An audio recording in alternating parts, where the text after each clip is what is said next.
Are you familiar with Masonic Con? You probably are at this point. There's quite a few of them around. More importantly, are you familiar with Masonic Con Kansas? Because we just finished our second year here in Kansas with Masonic Con. We had a pretty amazing event, and we're going to talk about all that tonight and more. So stick around. We have an excellent guest that's going to help us get through some of the preparation, experience, and aftermath. So stick with us. We have a great episode lined up for you right after this on Historical Light. Welcome back to the Historical Light Masonic Podcast, dedicated to illuminate our past and bring our Masonic history to light since 2016.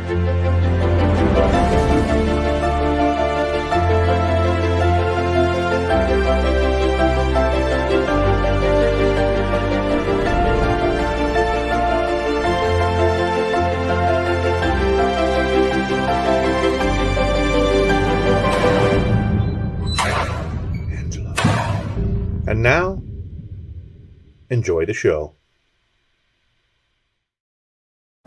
Good evening and welcome back to Historical Light, an independent Masonic show focused on the historical events and aspects of Freemasonry.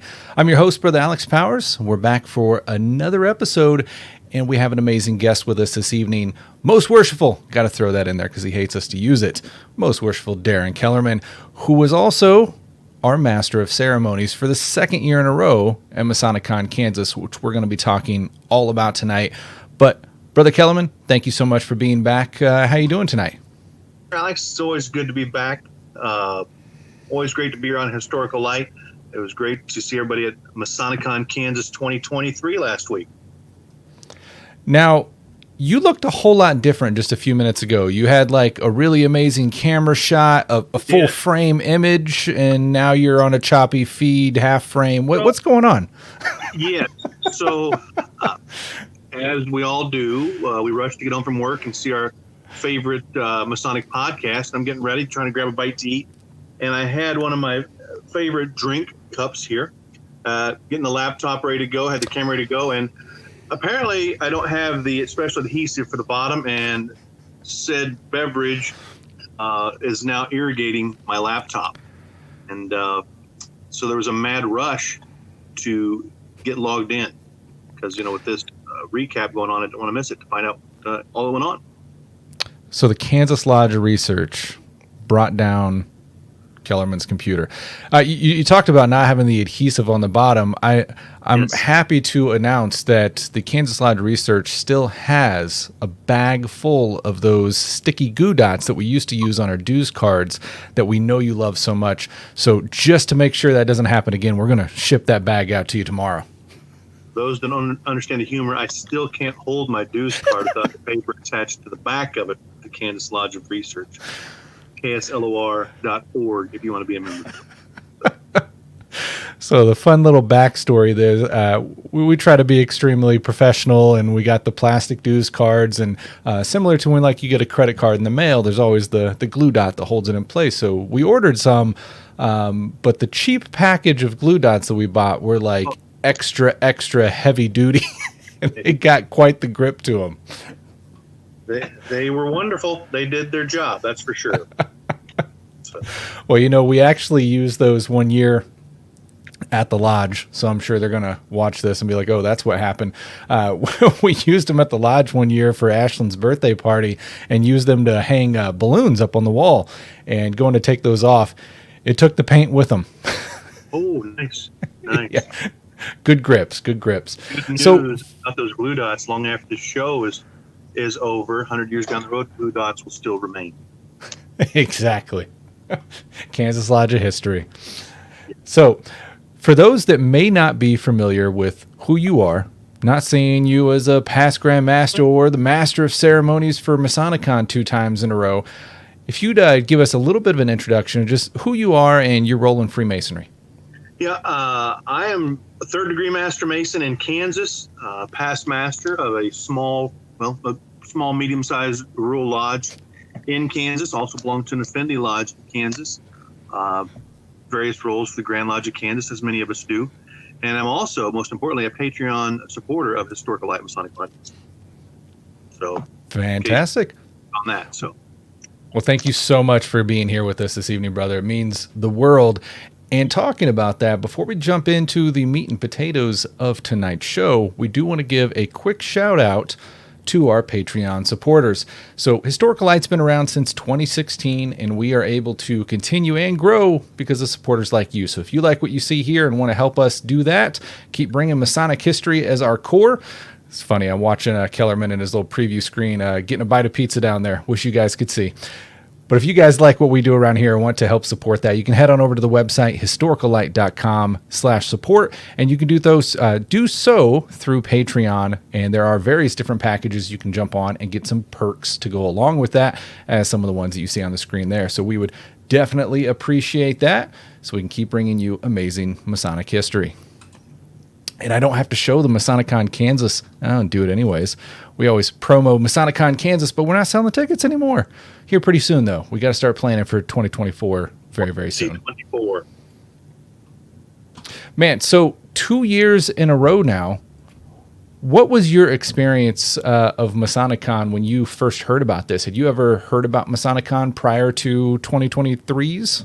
So the only reference I had heard was when I spoke with you saying you were traveling back east to speak at a Masonic Con. I had no clue. I know now that there are several other Masonic Cons around the country, but I had never heard of it. But I take that back. I had heard of it a long time ago when they had a whole different structure down in New Mexico, whole different thing down there. And then this Masonic Con, as we currently know it, started, not a historian there, obviously, but for those who don't know Masonic Con, at least to me, as I don't want to say your average Mason working off his cell phone, Masonic Con is not about ritual, but it could be. It is not about, I had this all thought out in my head. It's just flat out about Masonic education, and not maybe your traditional Masonic education. Not a lot of talking about Solomon's Temple and gavels and the all-seeing eye. It's taking Masonry and expanding it. And this is the stuff that you're not going to normally get in your Blue Lodge. And it is totally awesome. The most important thing is there's no titles involved there. We're all just brothers or just people, because regular people could come too if they wanted to. So that alone makes it awesome for me, because we're all truly there on the level at a Masonic Con. No Grand Lodge 100%. Nothing. So. Well, I think the big deal Kellerman title still has to hold its place. Well, I tell you what, it's very intimidating sometimes, because we all have this idea of what Grand Lodge officers are or should be in our head. And there's a mystique, and mainly imagined, about Grand Lodge officers. But for me, I'm very nervous, and it's very intimidating, some of these speakers that come in, because these are guys that you see that are names on the Masonic circle. And they speak everywhere. These are the guys that are the movers and shakers in Freemasonry today. And I got to see them right here in Kansas these last 2 years. Whether I traveled in 4 hours, 5 hours across the state, whether they flew in, these are guys that command top dollar everywhere they go. And you can see them at these Masonic Cons, and it is awesome. I mean, I love the guys, what they're doing here in Kansas at my lodges, provide Masonic education. This is something different. But it's very intimidating to me, because they're just on a whole nother level. At least they sure seem to me. And then until you meet them, I guess. And then you find out they're just like me with hair. Yeah. That's the beautiful thing about Freemasonry is it makes it a very small world, oddly. And especially in a day and age of where we're lucky enough to have social media and have such a wider audience of brothers out there that, typically you wouldn't have the opportunity to meet. I think all of us have a quite large amount of brothers that don't live where we live, but we keep in contact with on a regular basis. And that's been the amazing thing in my experience about these Masonic Cons, because brothers really travel to go to these. I've traveled to go to a bunch, and we have guys coming in. I mean, last year we had the Grand Master of Alaska fly down, and guys from all over the United States, plus our speakers. So it gives a really interesting opportunity to see those brothers from all around, all in one place. It's kind of like almost an overdose of Masonry of what you would experience over years of time. It really is. Again, I don't want to single out any one speaker, at least not yet anyway, but these are guys that I see in different Masonic magazines, just everywhere, as you know, that I read about, getting awards and things like that, and they were right here. I got to meet them. I got to sit next to them. I got to break bread with them at the student board and elsewhere, and just like sitting down in my Blue Lodge. It was a wonderful experience. The meet and greet at Overland Park really started that off, and you didn't really know where people were from, and it was just like a lodge event, a social hour type thing. And these Masonic cons are great. 100%. So you had mentioned earlier, for those that may have not seen, last year's episode talking about Masonic Con Kansas, or maybe not familiar with Masonic Con in general, I got my first dose in Ezekiel Bates Lodge up in Attleboro, Massachusetts. Went up there. God, when was the first year that I went to that? It was probably... It's been a few years back. Was it 2018? 29? Probably 2018. Somewhere around there. And in a time that Masonry was a little iffy for me, it really re-sparked that flame in a large way and kind of showed me a different side of Masonry that I was really, really needing to see. And I've gone to several of them since then, and it's one of those things that you look forward to every year because it's that refresher that you really, really need. I had gotten some nudges about bringing these to Kansas, and I was like, no, I don't know if it would go over well, and I don't think I'm the one to do it. Went to Masonic Con Chicago with Brother RJ Johnson from the Whence Came You podcast, and he again nudged me, and he also showed me the possibility of it, because in Attleboro, Brian Simmons was like the mastermind behind that, but he also had a group of guys willing to jump in. And in Chicago, man, RJ took that by the reins, and it really showed me like, holy cow, it's not easy. He was running around rampant, but it's possible. So and both those guys have been here in Kansas. So 100%. So 100%. You see that support from them, seeing the Godfather, as it were. And then, that's his version of Big Deal Kellerman. I don't think he likes that name either, but he's got it. He does. And I can tell you my expectations of Masonic Con were totally Grand Lodge. And I had total disillusionment about what to expect. I tune in to that one at Ezekiel Bates, and I'm expecting, again, Grand Lodge, business casual, suits, tuxedos, all sorts of formality. Yeah, not so much. It's guys walking around in extreme business casual, and I'm not sure there was ever a tie to be seen. And it was just very nice. It was structured, yet not strict structure. Right. It wasn't standing on tight formality. And that is so nice to see guys be able to relax and not be tense, wondering what's going on, or am I doing the right thing or not? It was just so nice. And it allows for true Masonic education and that Masonic experience to happen. Yeah, because that's the entire point of the whole event, right? Is that Masonic education, and not to cut down on the formalities of Masonry. I think that's still needed, that's still respected and wonderful.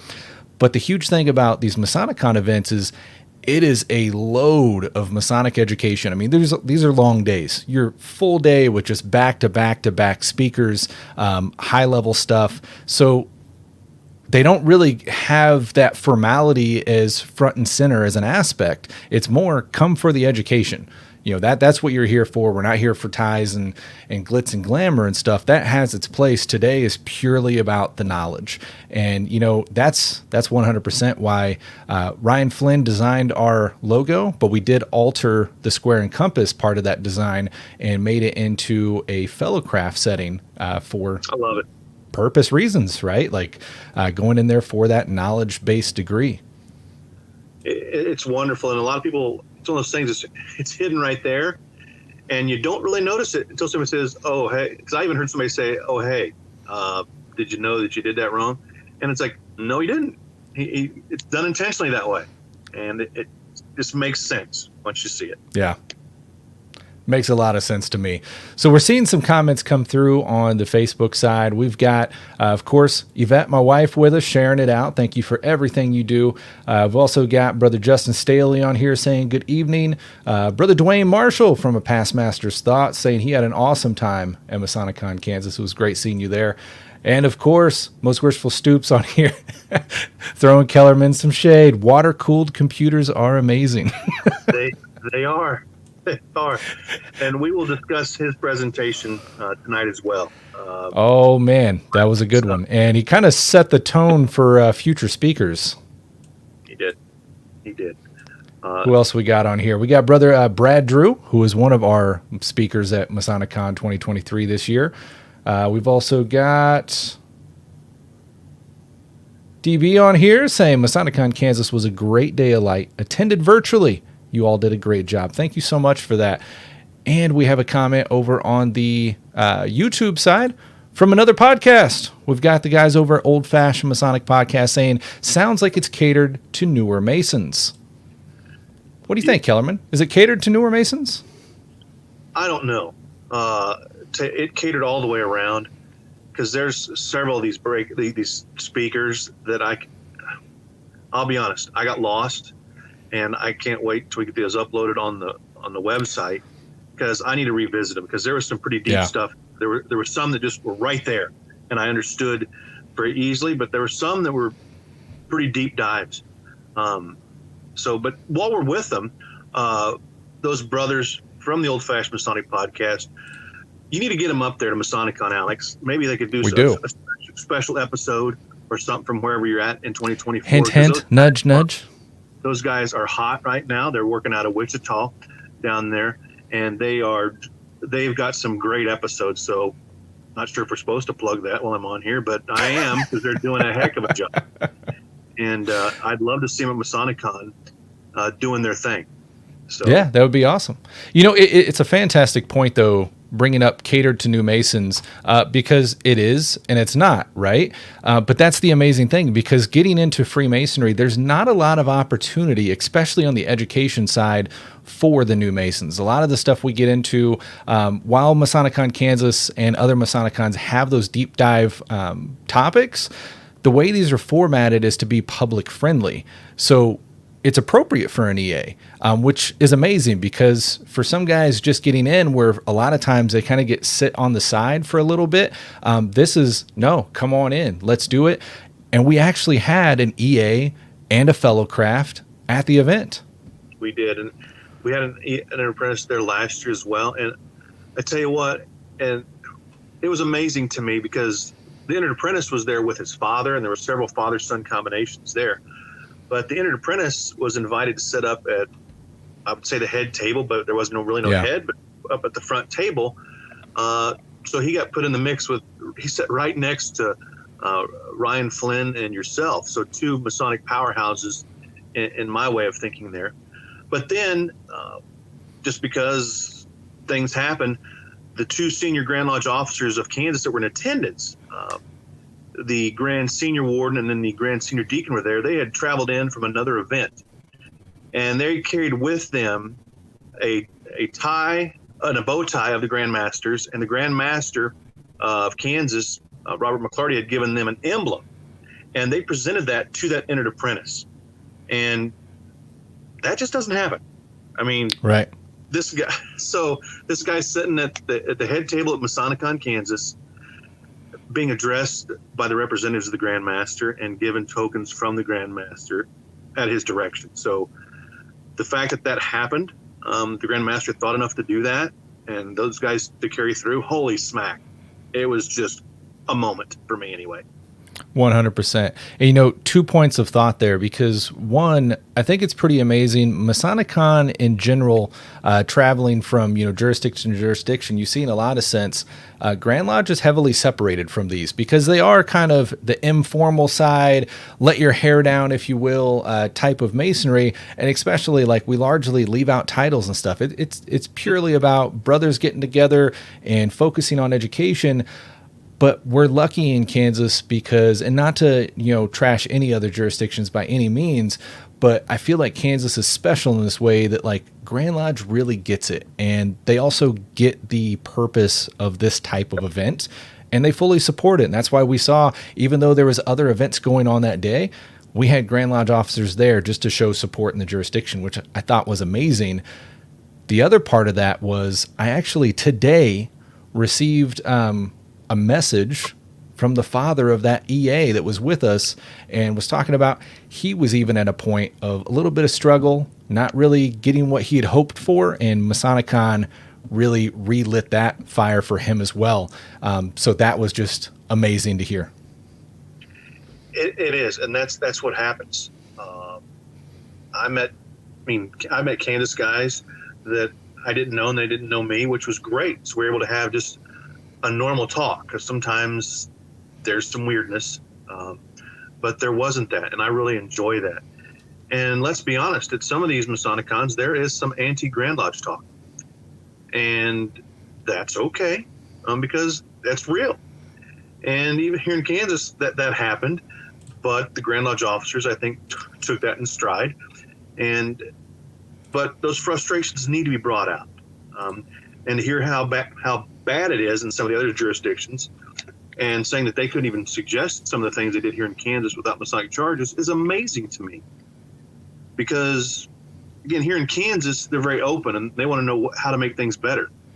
Right. And what people don't know is last year, our host here tonight was almost in a panic when the whole Grand Lodge Council Administration shows up to Masonic Con. And then at some point, they have a powwow. And, of course, there's panic about, are they going to shut him down or something? Because I don't know. But I guess that happens.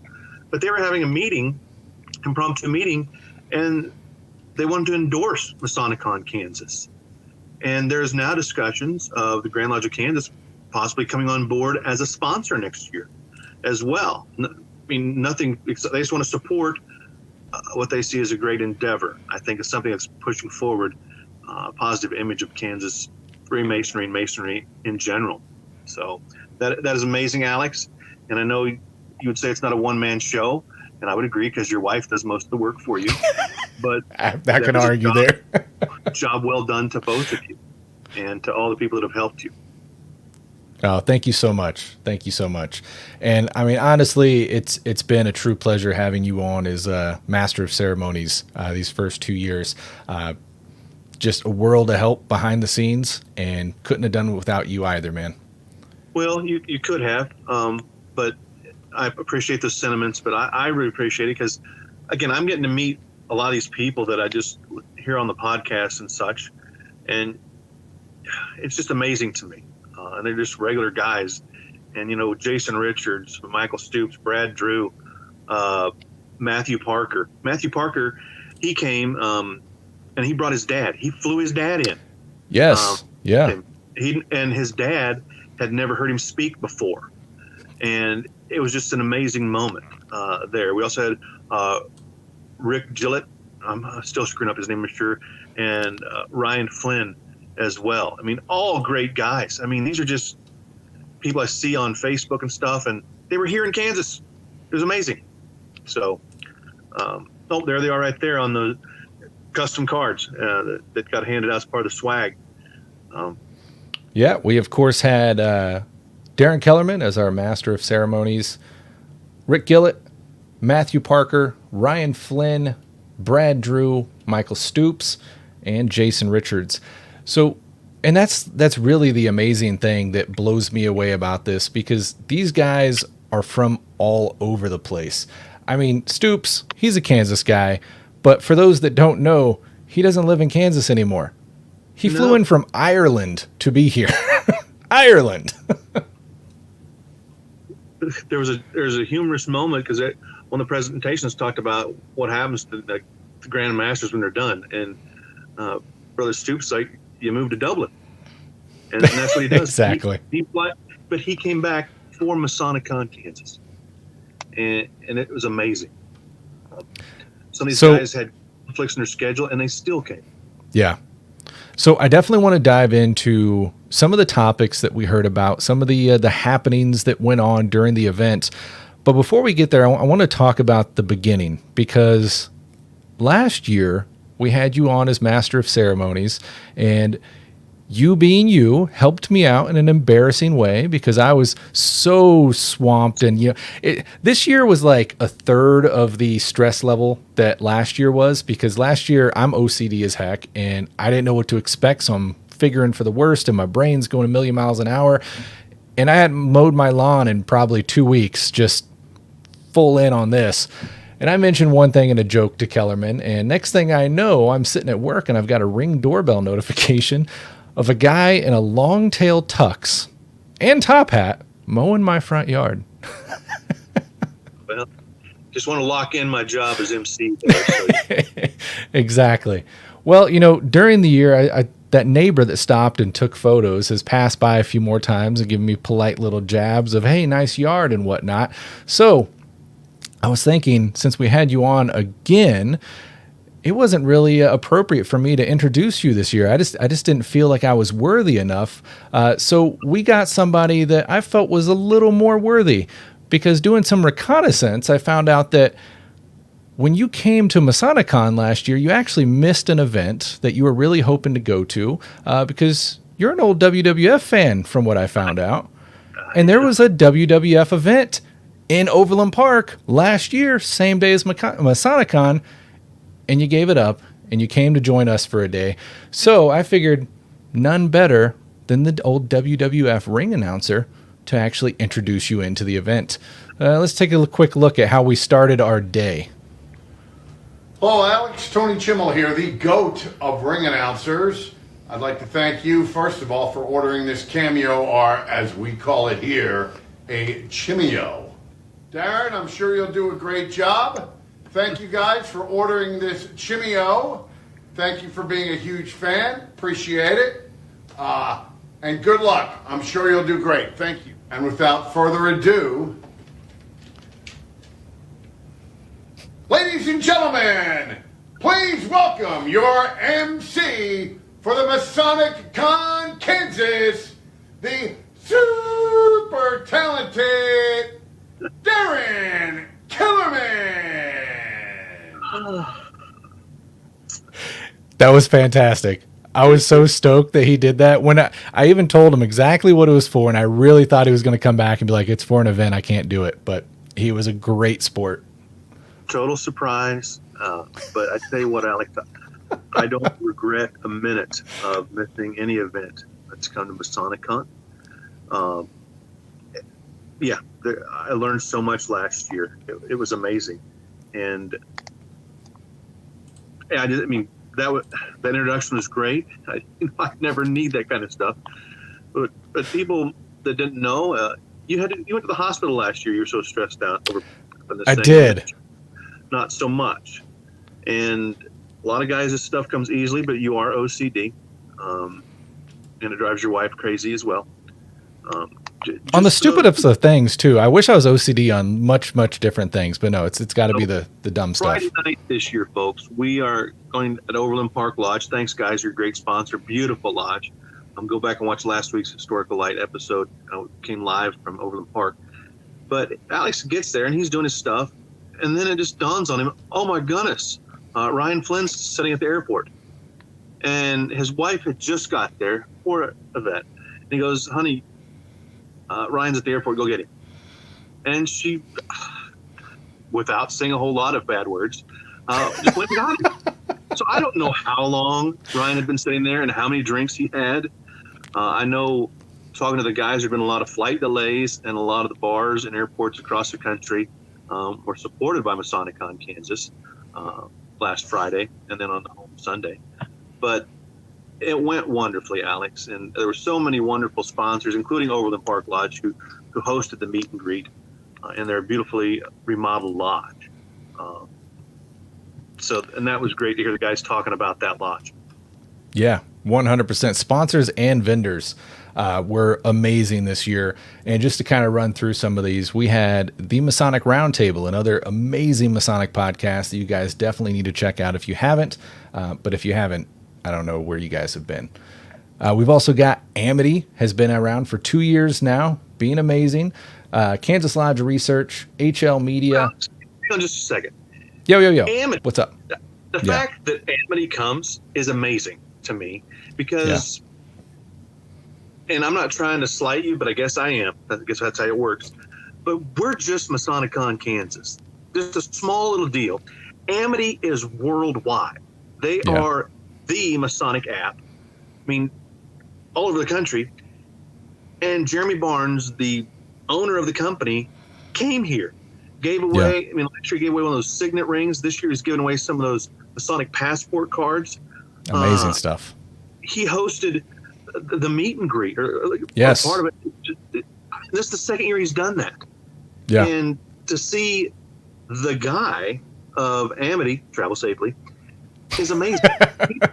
When they got rid of that old Masonic list of lodges, he took it over and is doing that. Right. And it's all hooked into the system worldwide now, so you can just scan a brother from across the globe and bam, see if they're good to go attend your lodge or not. It is amazing, and he was here. So, anyway, sorry, keep going. No, you're right, man. Fantastic stuff. And like we always talk about, history on this show, like Amity is doing that next level, because what we always talk about is we get so stuck in the history, which, for me is really, really easy to do. But then we fail to think of today as the history of tomorrow. And we kind of leave ourselves behind the ball as always. Amity is full on taking Masonry into the future. Like that is their objective. They're picking us up and putting us where we need to be and doing some really, really impressive things along the way. Very much so. And I tell you what, there were several individual lodges that sponsored. I mean, I'm going to read off all the podcasts and stuff, but Tuscan Lodge 460, one of their members even donated an item to the auction. Rosedale Lodge, the host of Masonic Con, they were sponsored. Overland Park, and then largest lodge in Kansas, or maybe one time in the world, Albert Pike Lodge was a sponsor. And that is just something for individual lodges to sponsor this event. And I heard from several of them that they just believe in the whole message and the educational theme. So very impressive, those lodges. And I'd encourage other lodges to look at sponsoring for 2024. But 100%, Alex, because there was some great guys there. Yeah. So let's just start from the beginning, read them all off. So again, we got Masonic Roundtable Podcast, Amity, Kansas Lodge of Research, HL Media, Rosedale Lodge, who is actually our main venue host for Saturday, the main event, the Historical Light Masonic Podcast. Those guys are hacks, but we keep them around. That's fine. Tuscan Lodge 460, Overland Park Lodge number 436, who is actually our venue host for the meet and greet. And that was amazing because they're celebrating their 100th anniversary and they just renovated. And renovated is not even the right word for what they did to their lodge. I think they were intending to replace a couple floorboards, and because they're Masons and they do things right, they got down below the floorboards, which, that's where you always find something wrong. And they found more needed to be done, more needed to be done. They ended up gutting the place down to the original stone walls and the dirt floors and rebuilt it. And it turned out amazing. Amazing. It did. If you want to know more about that, watch last week's episode. It was great. And we learned a lot of history about Overland Park Lodge. 100%.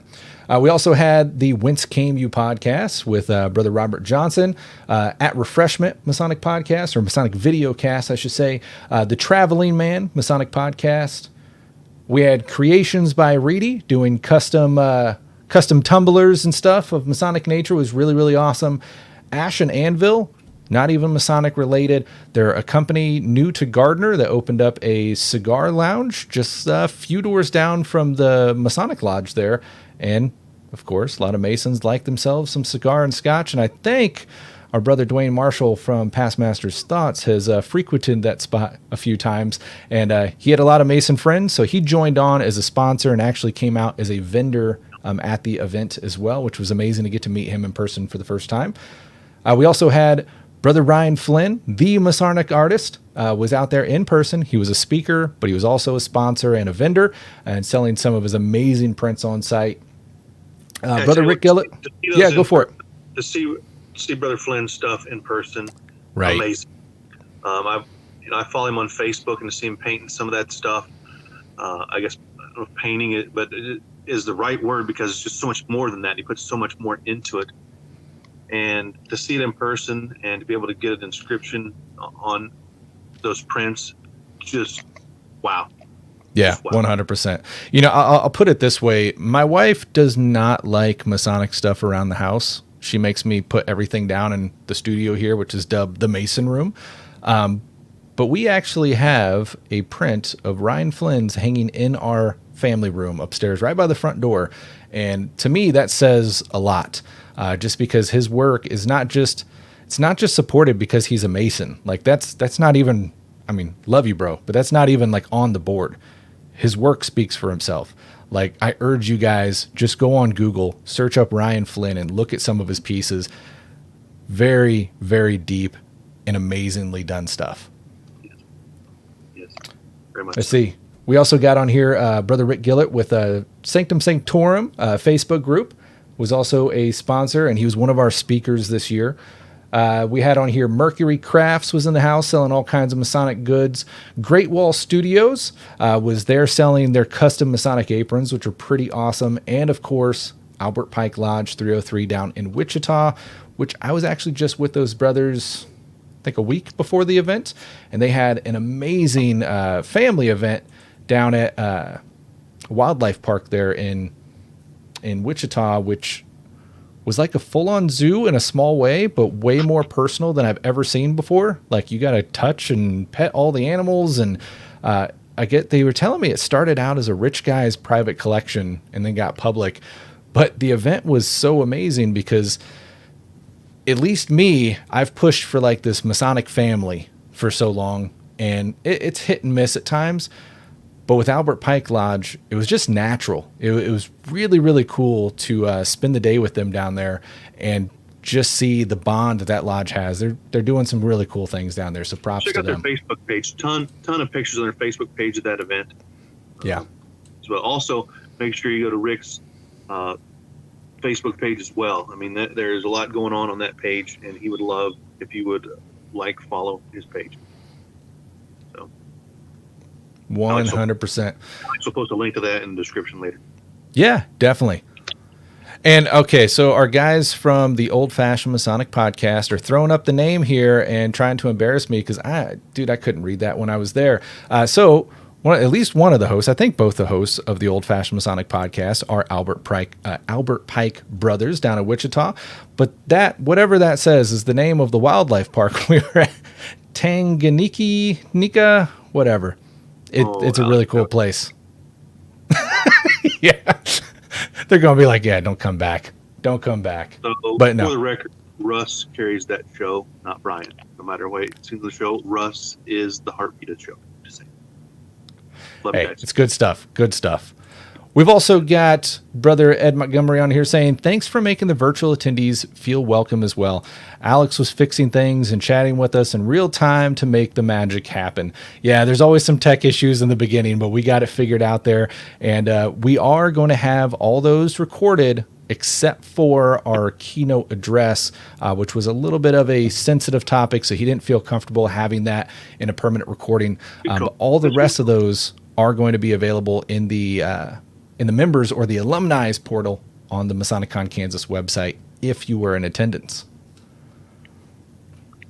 And that's awesome. That is a great thing because, again, there's several of those sessions that I need to go back and watch again because I was following along, and then I just fell off the cliff with information. It was all so good, but they answered all the questions that were, put to them and everything, and the speakers were all very engaging.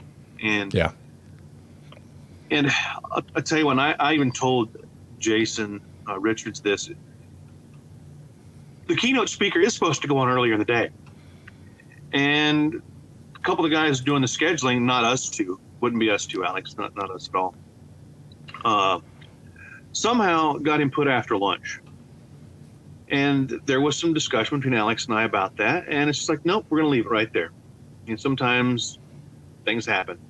I'll tell you what, each speaker that day built upon the other. Their topics were they were unrelated, but yet they linked up in their own way.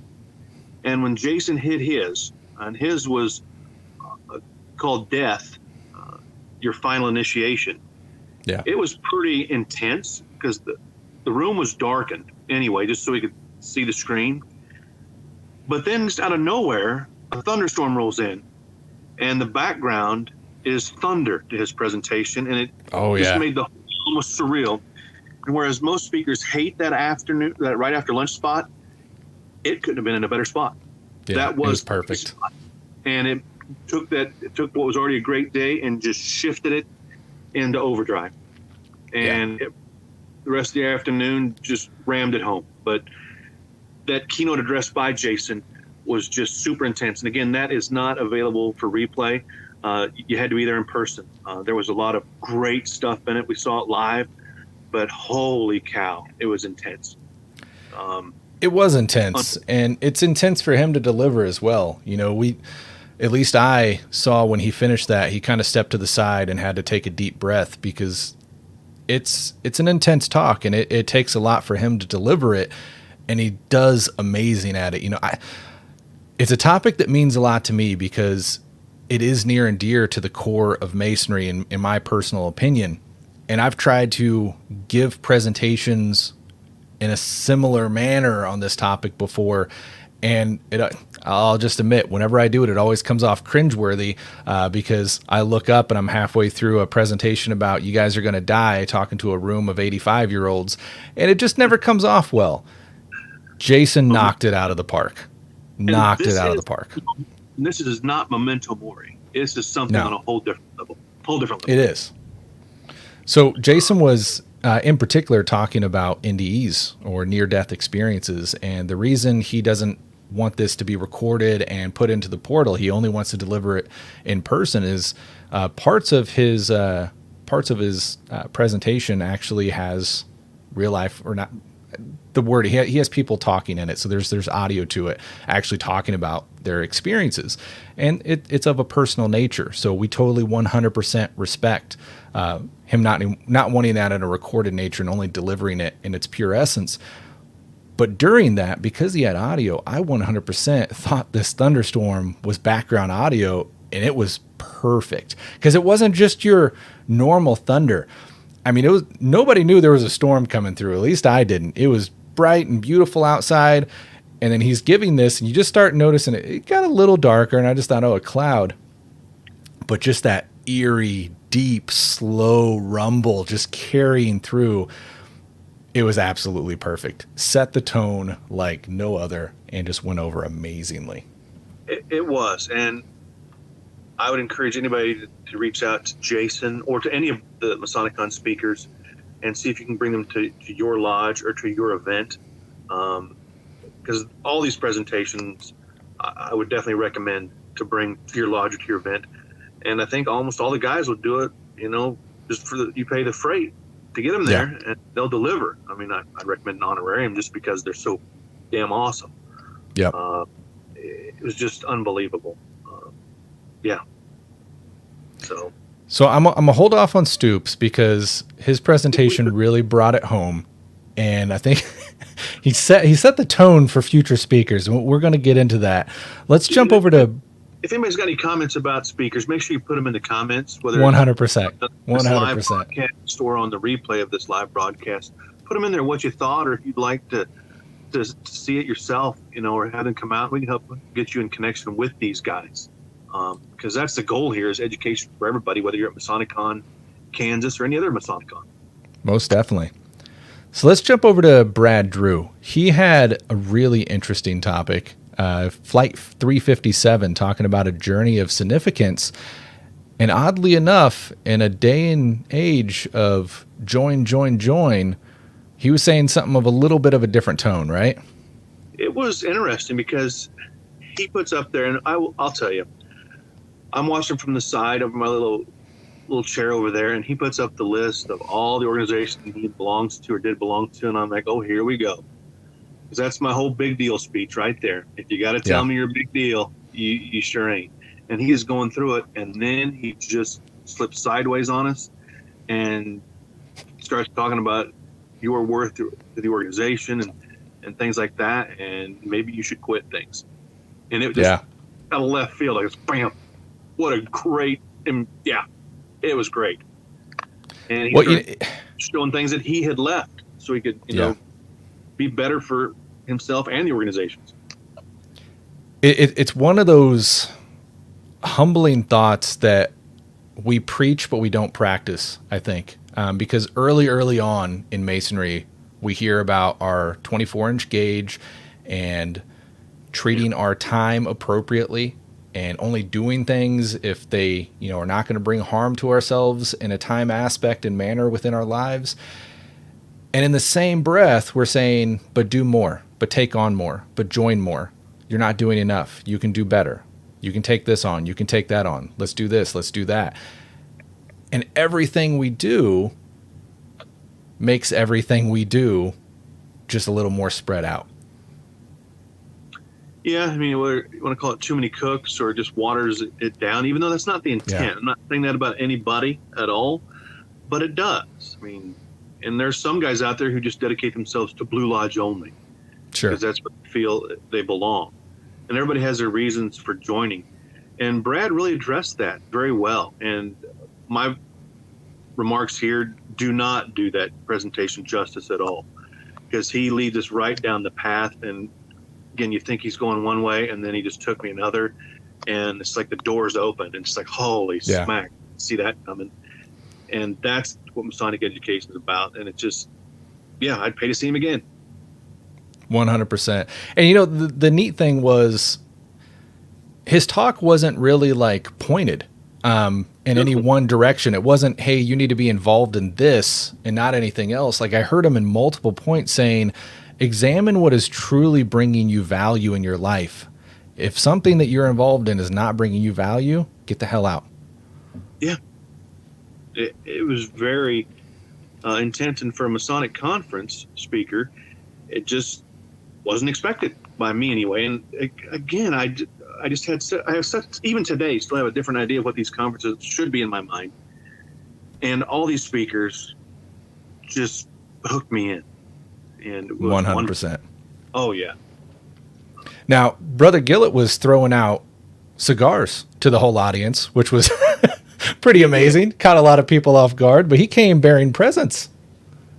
He did, and there's a lot of cigars that were given out for interrupting him and stuff, but they were all with questions and things like that. And it's just amazing. And nobody asked him to do that. He did that on his own. Again,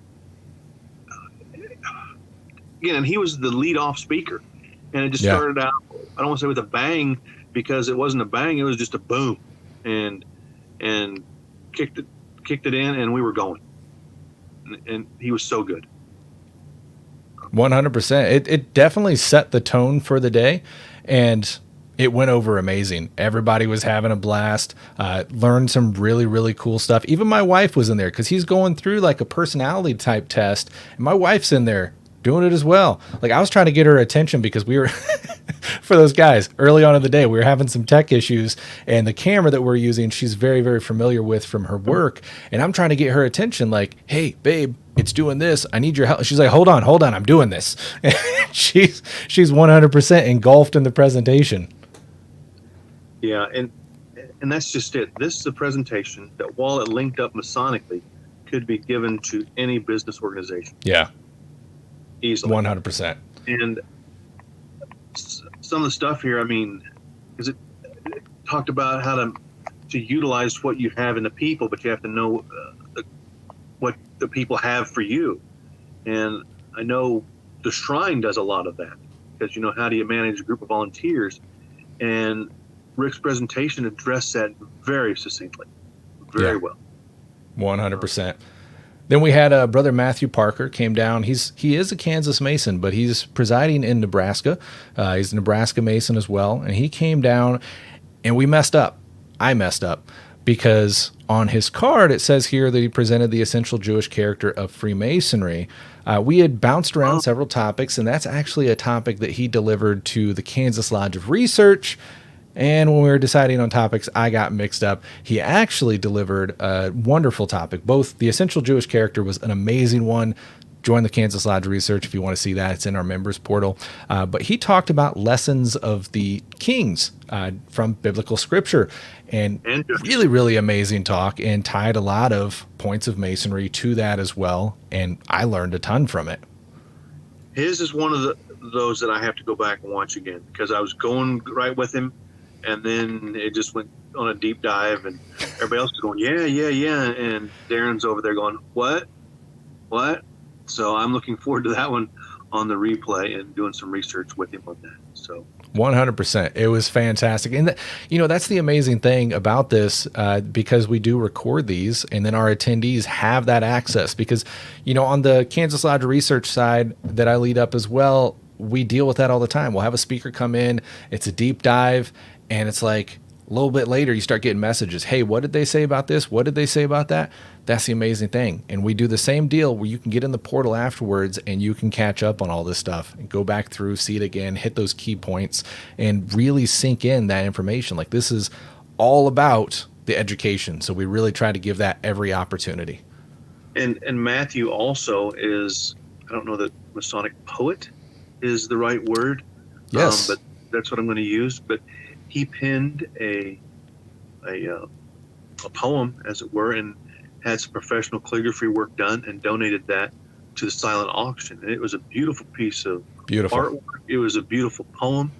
And if you need something unique, Matthew can help deliver that for you. And that was wonderful. I did bid on that for quite a while, but somebody else needed it more than I did. But Matthew, that was a great artwork there, and we appreciate those endeavors on that, as well as bringing your topics. So. Then let's see. I'm clicking over, watching some of the comments here. We got Stoops and Brad Drew talking smack about how many times. See, you already got me tongue twisted. That I'm saying 100%, 100%, 100%. They're taking shots every time I say 100%. Instead of saying or 100%. That's it. And that's okay. 100% okay. Well, I came into Masonry under the guide of my father-in-law, Angelo Mino, and he would always get stuck on these little key phrases and use them a million times. And I think I just caught on to it, because I do. It tends to vary from topic to topic, situation to situation, but I do. I catch on those key words, and they come out a few times. 100% they do. And 100%. And they're still going. I tell you, Ryan Flynn, speaking of 100%. I hope Kellerman's 100% counts to your shots as well. I'm doing it now, and I know that's a thing. 100% it's a thing. 100%. But Ryan Flynn comes in, and he's talking about understanding Da Vinci. And we all know these things. And he leads off with all this cool stuff that Da Vinci has done, about how it was photography that he did and imprinted on the Shroud of Turin, painted Mary Magdalene in The Last Supper, all these different things. And I'm like, what? He's verifying this. Ryan Flynn's verifying it. And then he goes, no, not so much. And then he took us on the true story of Da Vinci and how awesome it is. There was a ton of learning. I mean, I didn't know that the Last Supper painting was 15 feet wide and actually painted, fresco on a wall. Yeah. I had no clue. And it was painted into I don't want to spoil the whole thing, but it was 15 feet wide, and it's painted to match the surrounding from their perspective. And that alone, worth the price of admission. And he went on to tell us a lot of stuff, how it ties in to Freemasonry. And he talked about his personal views on Freemasonry, and how a lot of the best Freemasonry he has is with brothers in his studio or in his house. Yeah. Not a lodge. And just amazing, because he's a mover and a shaker. And it's just interesting to hear those types of things from a renowned artist. 100%. So on Sunday after the event, we actually had a little bit of sightseeing time before speakers hit their flights for the day. And one of the stops that we made was the Nelson Mike Stoops, 100%. One of the stops we made was the Nelson Atkins Museum in Kansas City. And it was really, really neat to actually have a chance to visit that with someone like Ryan Flynn, who, just the normal person sees art much differently than an artist, right? And where I look at something and I see beauty in it, he's pointing out factors that I never in my life would have noticed. Elements like the light usage and how actually colors are exactly the same, but the way that they shaded it makes them look like totally different tones. Stuff that'll blow you away. But as you mentioned, the size of that artwork, that's one of the things we were talking about, because he's working on one or getting ready to work on one that's quite large. And it's just hard for me to even fathom doing something of that size. Like when I've done sketches and stuff that, suck, but it's always on a normal size thing. And that's hard enough to go in and do a detailed piece of artwork to that magnitude. Like I can't even compute how that's possible, to lay out those details in that scale. It just blows my mind. But to hear a guy like Ryan Flynn kind of laying out those details, it's pretty amazing stuff. Yeah, and segue into amazing stuff.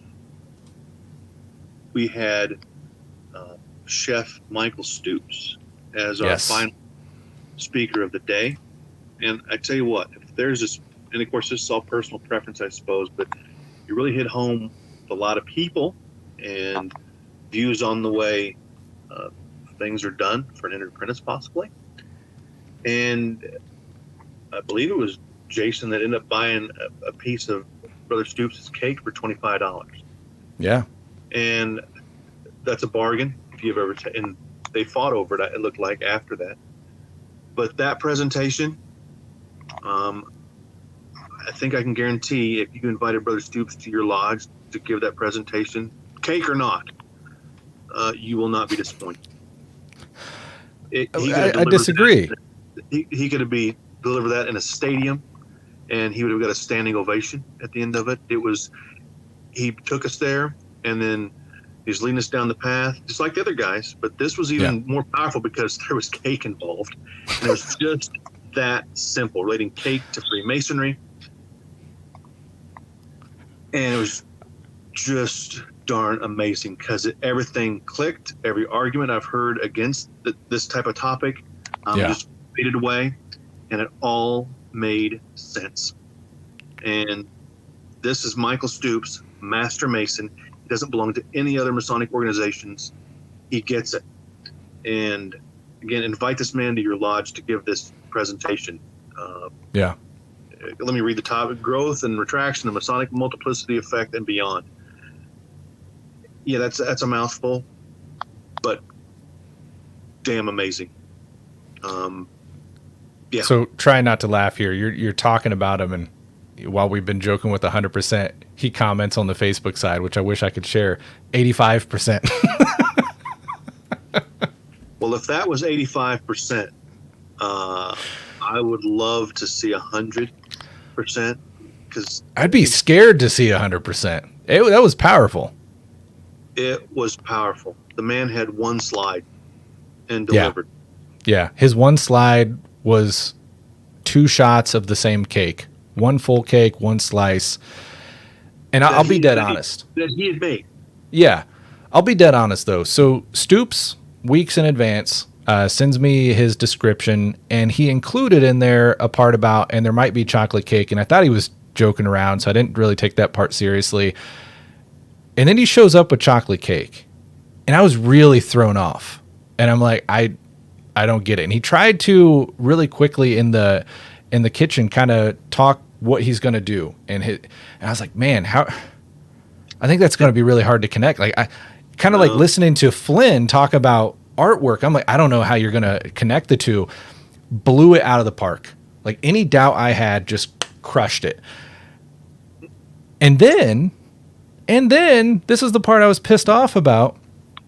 He actually makes Jason Richards eat the cake, right? He auctions it off, makes Jason eat the cake, and there's a whole allegory behind it of the value of masonry and giving it away for cheap and free. It's 100%. Damn it, there I go again. But he actually makes him eat the cake, and there goes the entire event. Like, everybody is mosh pitting in the corner because, holy crap, this isn't just a price chopper cake. I heard about this cake all Sunday. I'm still hearing about it in the chat. I never got a piece of this cake. Never got a piece of this cake. Apparently, it was amazing. Best cake anyone had ever had. He imports the ingredients, makes them in his own kitchen. He had one fully made, and there was an issue with it, and he trashed it. He showed me a cell phone photo because he's living in Ireland. He's still got a house here, but he's not living there, so the air's not on. He shows up, he says it's 87 degrees in this house, and he's trying to make this cake and spread this buttercream topping, and it's not working. It's not spreading. He sends me a cell phone shot of that cake just against the wall. He got all pissed off and just chucked it. But for you brothers not from Kansas, you need to hear this presentation. 100. I'd love to sit through it again. All these guys had great presentations that I would sit through again. Yeah. But Brother Stoops just tied it all together, all the presenters together, and it was unbeknownst to him. A quote of the day, though, was, and I'm gonna botch it.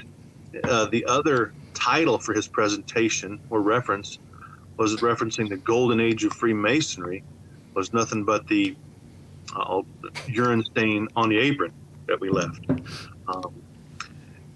But again, that grabbed some attention when he said that. I saw some eyes go, what? Delivered, it makes sense. Yeah. And of course, it would upset some of the maybe the mainstream uppity ups, but it's all in how you deliver it and back it up. Yeah. And all these, whether it's Michael Stoops or any of the other guys, they can back all that stuff up and just send you home going, yeah. And this wasn't a leadership academy. This wasn't about leadership. This wasn't about ritual. This was about educating ourselves to be better. Yeah. Kind of what we say we're supposed to do. And these guys did that without any pretense of, or coming off as being uppity up. So it was great. 100%. 100%. We got the Old Fashioned Masonic podcast on here saying you have to shake things up. That is 100% Stoops. And it was. And, it was one of those things that was like not the topic you would expect from a past Grand Master. But it's also a humbling topic that you need to hear.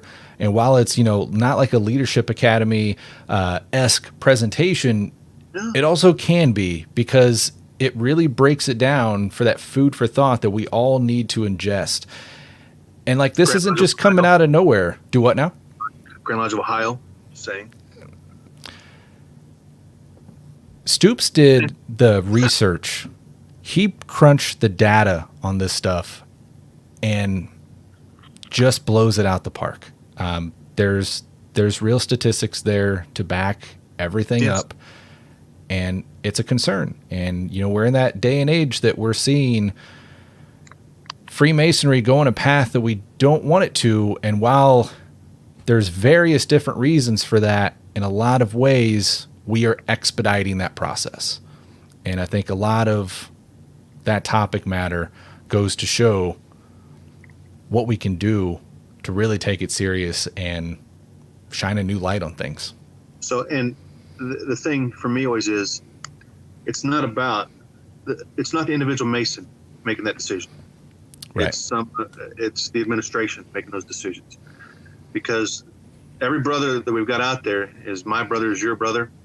We're all good to go, and we can go back and maybe if we think they missed something, we can help them out. But for Grand Lodges to possibly knowingly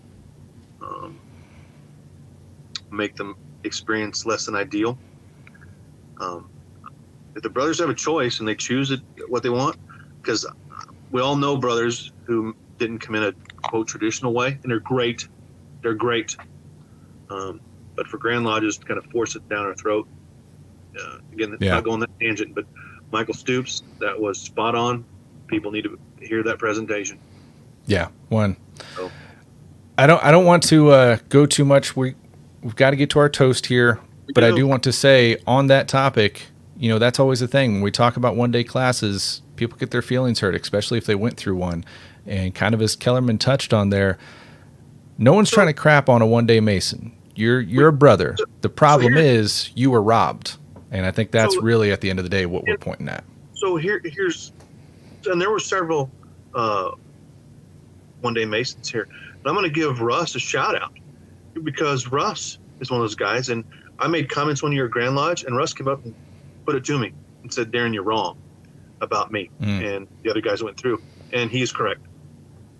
So, again, and Russ and I have had a great discussion about this, and I've met a Grand Master that came through.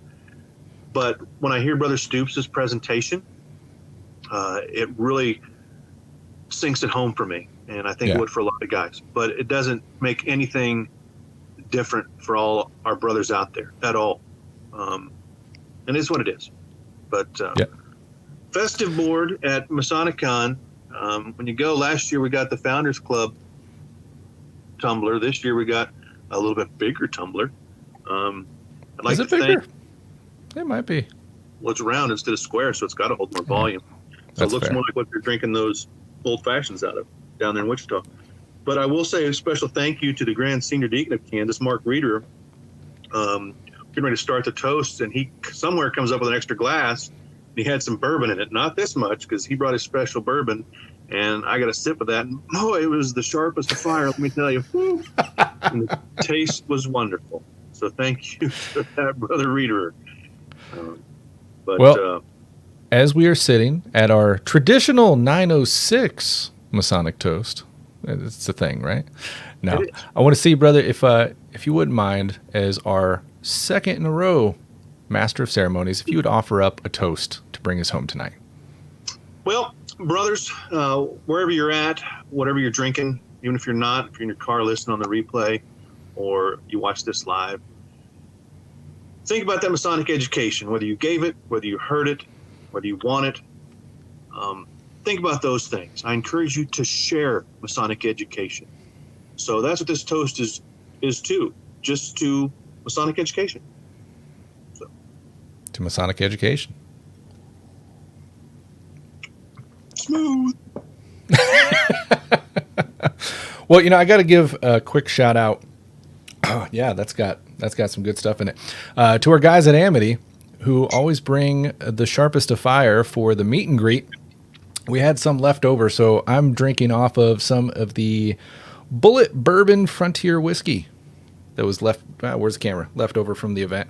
It's good stuff. So, good stuff. 100%, Alex. I'm going to tell everybody that if they haven't been a long-time follower, back during the pandemic, if you go back and watch those episodes, you'll know that bottle that Alex has right there, drinking it on August the 4th, 2023, he will still be drinking on August the 4th, 2033. Just saying. It's fair. It's fair. The funny thing is, so for what he is alluding to, Historical Light's been around since 2016, but during the pandemic, we actually came on nightly for, what was it, like 45, 46 plus days? Mm-hmm. And we'd come on every night for about, 20, 30 minutes, and we'd end it off with the 9 p.m. toast. And yeah, I'm not a huge drinker by any means. The funny thing is, a lot of guys see this show, and now we've carried on with ending the show with the toast because it was popular. So we keep it going. People think I'm like this whiskey aficionado, and they're coming up asking my recommendations, and I'm like, man, I've had the same bottle for like ever, and that's about all I know about it. So you're asking the wrong guy. Who has no friends? I'm just saying, no friends.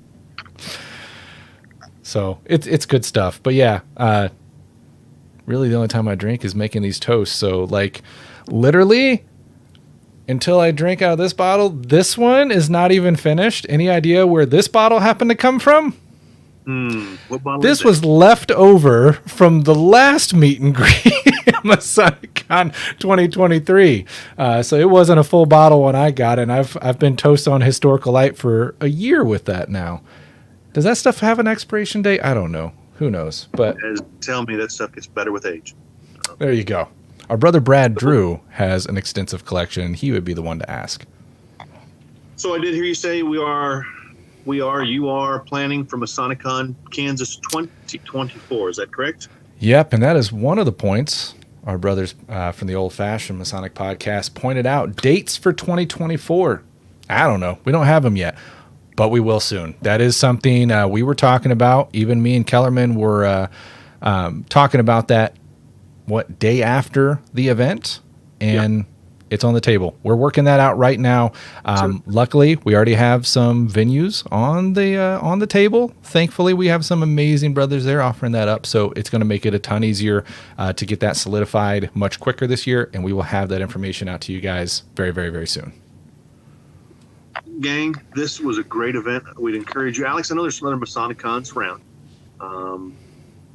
Masonic Con Chicago, Masonic Con Ezekiel Bates, all those. This one here in Kansas is doing great. I'd encourage people more to travel in, not American Airlines. Alex has trouble in American. Some of the guys have trouble. Matt had some trouble on Delta today. But this is a deal. If there's a Masonic Con close to you, go to it. Whether you're driving, flying, bicycling, whatever, go. If you can't go, get the virtual package. Watch online. Don't miss these things. It is amazing.